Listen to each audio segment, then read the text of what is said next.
नमस्ते। चलिए आज एक बहुत ही गहरी यात्रा पर चलते हैं। आत्मज्ञान की यात्रा पर। मतलब ये समझने की कोशिश की आखिर हम हैं कौन।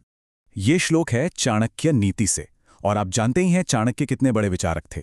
वो कहते हैं कि हमें कुछ बातों पर बार बार सोचना चाहिए, जैसे सही समय क्या है, हमारे दोस्त कौन हैं, हमारी कमाई और खर्चे क्या हैं। लेकिन इन सबसे ऊपर एक सवाल है जो सबसे गहरा है, सबसे जरूरी है।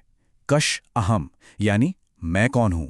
तो इस खोज में आगे बढ़ने से पहले चलिए एक नज़र डालते हैं कि हमारा सफ़र कैसा रहेगा। हम शुरुआत करेंगे उस परम प्रश्न से, फिर एक आम गलतफहमी को समझेंगे। इसके बाद शरीर और आत्मा के बीच का फर्क जानेंगे, अपने अंदर के एक संघर्ष को पहचानेंगे, आत्मज्ञान की ताकत को महसूस करेंगे और आखिर में उसी सवाल पर लौटेंगे कि हम सच में कौन हैं। तो चलिए शुरू करते हैं अपना पहला पड़ाव, परम प्रश्न। और पता है सबसे दिलचस्प बात क्या है? दुनिया के लगभग सभी महान विचारकों ने एक बात पर सहमति जताई है कि ज्ञान का जो आखिरी मुकाम है वो है आत्मबोध, यानी खुद को जानना। देखिए, यहाँ एक बहुत ही गहरी बात समझने वाली है। हमारी जिंदगी की जितनी भी मुश्किलें हैं, जितने भी दुख हैं, उन सब की जड़ सिर्फ एक है। हम अपने असली स्वरूप को नहीं जानते। और जब हम खुद को ही नहीं जानते, तो वहीं से डर, मोह, इनसिक्योरिटी, ये सारी भावनाएं जन्म लेती हैं। कहते हैं, जिस पल हम अपने सच्चे स्व को पहचान लेते हैं, उस पल कोई दुख बाकी नहीं रहता। लेकिन जब ये सवाल पूछा जाता है तो हम लोग जवाब क्या देते हैं? और यहीं से ना एक बहुत बड़ी गलतफहमी शुरू होती है। सोचिए, अगर किसी से पूछा जाए आप कौन हैं, तो जवाब क्या मिलेगा? अक्सर जवाब कुछ इस तरह के होते हैं। मैं एक ब्राह्मण हूं, मैं तहसीलदार हूं, या मैं अग्रवाल हूं। हम क्या कर रहे हैं?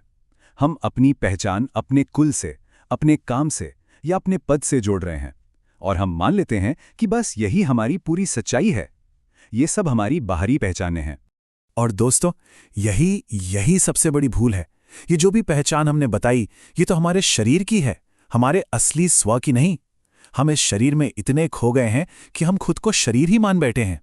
तो अब जरूरी हो जाता है कि हम उस बुनियादी फर्क को समझें जो आत्मज्ञान की चाबी है। और वो फर्क है शरीर और आत्मा का। चलिए इसे एक आसान उदाहरण से समझते हैं। सोचिए ये शरीर एक कपड़े की तरह है या एक औजार की तरह जिसे हम कुछ वक्त के लिए इस्तेमाल करते हैं। और आत्मा वो है जो इन कपड़ों को पहनती है, जो उस औजार का इस्तेमाल करती है। मौत के बाद शरीर यही रह जाता है, लेकिन आत्मा, वो जीवन शक्ति शरीर से निकल जाती है। सीधे शब्दों में कहें तो अगर शरीर एक मंदिर है तो आत्मा उस मंदिर में रहने वाली चेतना है। तो होता क्या है, जब हम इस शरीर को ही सब कुछ मान लेते हैं ना, तो हमारे अंदर एक अजीब सा संघर्ष, एक खालीपन पैदा होने लगता है। देखते हैं ये कैसे होता है। देखिए, हमारी जो इंद्रियां हैं, हमारा जो मन है, वो तो शरीर के हिसाब से ही सोचेगा। उसे अच्छा खाना चाहिए, बढ़िया कपड़े चाहिए, सुंदर नज़ारे देखने हैं, बहुत सारा पैसा, ऊंचा पद, नाम और शोहरत चाहिए। ये एक ऐसी लिस्ट है जो कभी खत्म ही नहीं होती। ये सब शरीर और मन की इच्छाएं हैं। और जब इन चीजों को पाने की दौड़ बहुत तेज हो जाती है, तो इंसान फिर सही गलत नहीं देखता। वो बस किसी भी तरह इन्हें पाना चाहता है।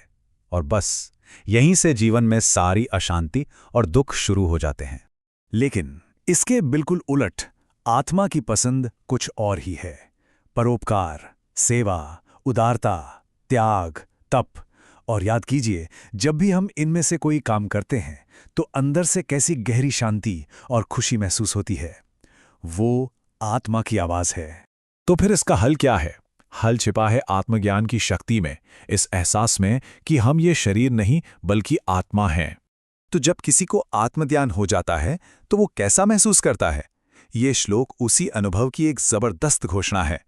ये उस इंसान की आवाज है जो खुद को शरीर और मन से अलग देख पा रहा है। इसका मतलब है, मेरा तो जन्म ही नहीं हुआ, तो फिर मेरी मृत्यु कैसे हो सकती है? मैं प्राण नहीं हूं तो मुझे भूख प्यास कैसे लग सकती है?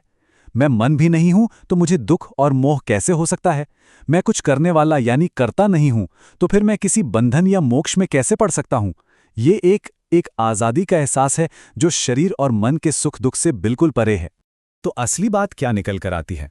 असली कामयाबी, असली खुशी बाहर की चीजें इकट्ठा करने में नहीं है। वो तो अपने अंदर उस आत्मभाव में जागने में है, उस चेतना में जीने में है। और इसी के साथ हम अपने सफर के आखिरी पड़ाव पर आ गए हैं। हम लौटकर वहीं आ गए हैं, उसी पहले सवाल पर, लेकिन अब हमारा नजरिया बिल्कुल नया है। तो अब ये सब समझने के बाद जरा सोचिए, हम कौन हैं? ये एक ऐसा सवाल है जिसका जवाब बाहरी दुनिया में नहीं, बल्कि अपने भीतर खोजने पर ही मिलता है।